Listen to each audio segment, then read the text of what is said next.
आज हम पढ़ेंगे क्लास 11th की हॉर्नबिल इंग्लिश की टेक्स्ट बुक, जिसका फर्स्ट चैप्टर है the portrait of a lady, जिसके लेखक हैं कुशांत सिंह।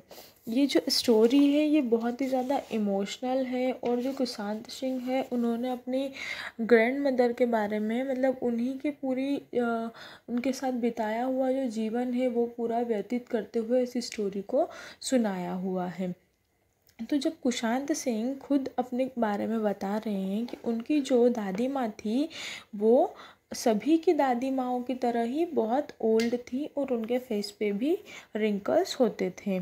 ठीक है।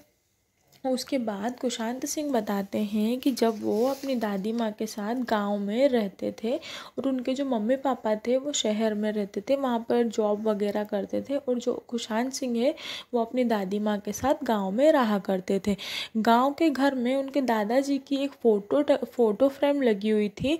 उस फ़ोटो फ्रेम में उनके दादाजी इतने ज़्यादा बूढ़े लग रहे थे, जैसे उन्हें देखकर लगता था कि इनके कोई सन हो ही नहीं सकता है। ऐसा लगता था डायरेक्ट ग्रैंडसन ही, इनके बहुत सारे ग्रैंडसन्स होंगे, ऐसा लगता था उस फोटो को देखकर।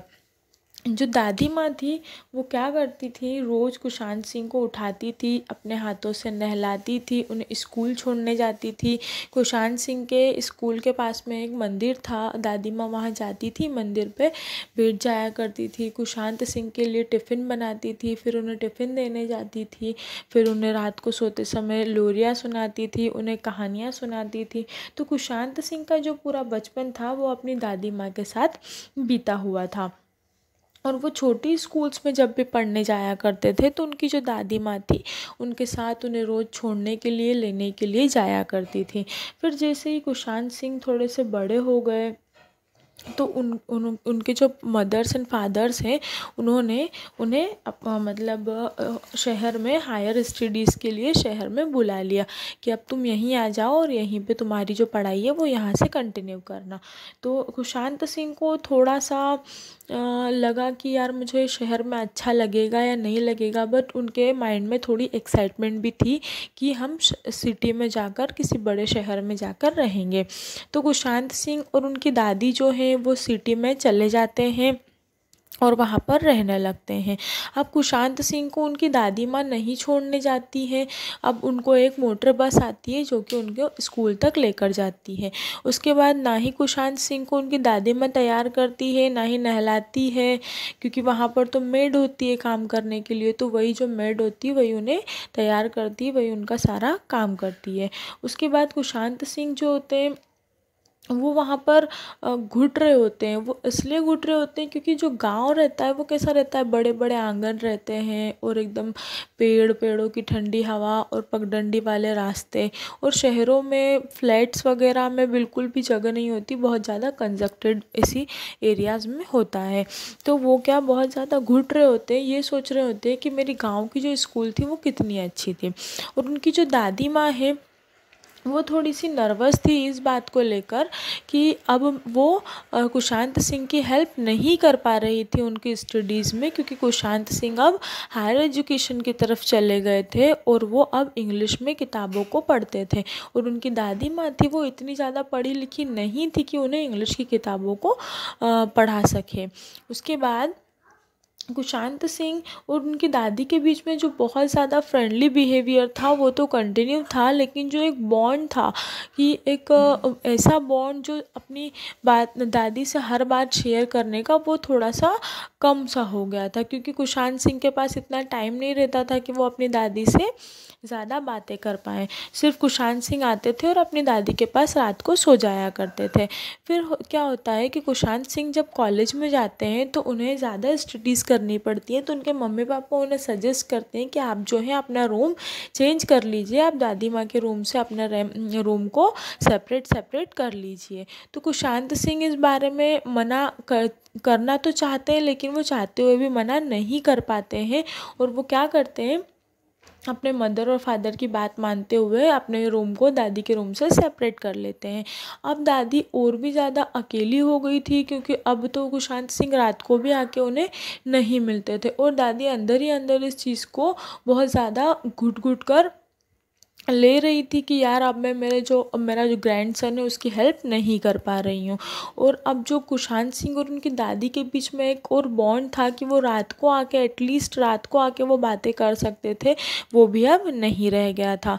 उसके बाद एक थर्ड स्टेज आता है उनके लाइफ में, जब कुशांत सिंह और ज़्यादा हायर स्टडीज़ के लिए मतलब विदेश चले जाते हैं।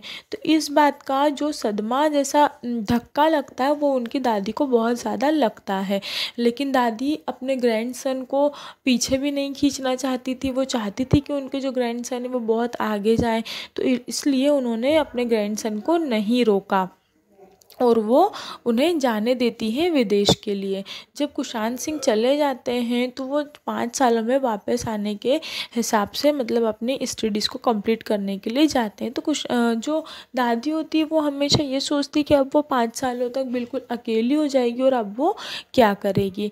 तो वो क्या करती है, दादी थोड़े से जौ के दाने लेती है, मतलब ज्वार के दाने लेती है, और जो बालकनी होती है वहाँ पर चिड़ियाओं को दाना डालती रहती है, मतलब बर्ड्स को फीड करती रहती है, वो ये सोचकर कि शायद इनमें मेरा थोड़ा सा मन लग जाए। और जो कुशांत सिंह रहते हैं वो नहीं जाना चाहते थे, पर वो क्या करते हैं, जाने के लिए मजबूर होते हैं, क्योंकि उन्हें भी आगे अपनी पढ़ाई कंटिन्यू करनी होती है। तो वो जाने के एक रात पहले क्या करते हैं कि अपनी दादी के रूम में जाते हैं और उनके पैरों में जाके थोड़ा सा मतलब बहुत उन्हें बुरा लगता है, जिसको वो बता तो नहीं सकते उनकी दादी के सामने, क्योंकि उन्हें भी बहुत बुरा लगता। तो वो क्या करते हैं, उनके पैरों में जाके बैठ के रोने लग जाते हैं। और फिर थोड़ी देर बाद कुशांत सिंह नॉर्मल हो जाते हैं और वो नेक्स्ट डे सुबह मतलब जो विदेश जाने वाले थे उसके लिए निकल जाते हैं। ऐसा करते करते जब वो जाते हैं तो 5 साल बीत जाते हैं। उसके बाद उनकी दादी जो है वो बर्ड्स में एकदम बर्ड्स के साथ रहती हैं, क्योंकि दादी से कोई बात करने वाला तो रहता ही नहीं था, क्योंकि कुशांत सिंह तो चले गए थे। और उनके जो डॉटर एंड सॉरी उनकी जो सन एंड वो है क्या बोलते हैं बहू है, वो तो दोनों अपने अपने जॉब पर चले जाते थे। तो दादी बिल्कुल अकेली सी हो जाती थी। फिर एक दिन 5 साल हो गए और दादी बिल्कुल वैसे ही जैसे रोज़ बर्ड्स को फीड करती थी वैसे ही वो कर रही थी। फिर एक दिन कुशांत सिंह के वापस आने का टाइम आता है और दादी इतनी ज़्यादा खुश हो जाती है कि वो जो ड्रम वगैरह रहते हैं उसको लाके इतना ज़ोर ज़ोर से मतलब बजाती है, बहुत ज़्यादा पीटने लगती है, मतलब चीज़ों को साउंड क्रिएट करने लगती है कि नहीं, अब जो मेरा ग्रैंडसन है वो विदेश से वापस आने वाला है और मैं इस चीज़ के लिए बहुत ज़्यादा खुश हूँ। और वो जो पूरी सोसाइटी रहती है वहाँ पर जाकर बहुत ज़ोर ज़ोर से बोलती है कि मेरा जो ग्रैंडसन है वो वापस आने वाला है। और जब कुशांत सिंह वापस आते हैं तो वो देखते हैं कि उनकी जो दादी है वो बिल्कुल भी बूढ़ी नहीं हुई है, वो उन्हें जैसा छोड़ के गए थे वो सेम वैसी की वैसी ही हैं। तो कुशांत सिंह ये देखकर बहुत खुश हो जाते हैं। बट जो दादी रहती हैं वो क्या करती हैं कि दिन भर से वो खुशी के मारे एकदम पागल हो जाती हैं कि उनके जो ग्रैंडसन है वो रिटर्न आ रहे हैं। तो इसके बाद क्या करते हैं कि दादी थोड़ा सा बीमार पड़ जाती है और दादी को हॉस्पिटलाइज़ किया जाता है। और कुशांत सिंह यही सोच सोच के परेशान हो जाते हैं कि मैं आज ही आया और दादी की जो थी तबीयत भी ख़राब हो गई है। और जैसे ही कुशांत सिंह की सुबह नींद खुलती है तो उन्हें पता चलता है कि जो दादी थी उनकी डेथ हो गई है, दादी अब मर चुकी हैं। तो कुशांत सिंह का जो ये लास्ट स्टेज था अपनी दादी से अलग होने का, ये बहुत ही ज़्यादा मतलब इमोशनल था। वो अपनी दादी से अलग नहीं होना चाहते थे, लेकिन कुछ कारणों की वजह से वो दादी से अलग हो गए। और उन्हें मम्मी पापा के साथ तो दादी इतनी रही नहीं थी तो उन्हें इतना इफ़ेक्ट भी नहीं पड़ा। लेकिन कुशांत सिंह क्या करते हैं कि उन ख्यालों में फिर से जीना चाहते हैं जिसमें वो उनकी दादी के साथ रहा करते थे। तो वो क्या करते हैं कि वापस से अपने गांव लौट जाते हैं और वो ये फैसला करते हैं कि अब मैं शहर में नहीं रहूँगा, क्योंकि यहाँ पर केवल घुटकर जिंदगियाँ बिताई जाती है, जिया नहीं जाता है। तो वो क्या करते हैं, ये फैसला लेते हैं कि अगर मम्मी पापा यहाँ रहना चाहते हैं तो ठीक है, मैं अपने गाँव में जाकर रहना चाहता हूँ। तो ये जो 3 स्टेज है जिसमें कुशांत सिंह और उनकी दादी के बीच का जो बॉन्ड है इसको रिप्रेजेंट किया गया है 1 by 1। तो यही हमारी स्टोरी थी, अ पोर्ट्रेट लेडी, मतलब कि उनकी दादी जो है उनका पूरा चित्रण। तो इसका जो एक्सप्लेनेशन था वो हम इसमें देख चुके हैं और इसकी जो एक्सरसाइज है वो हम नेक्स्ट वीडियो में देखेंगे। Thank you.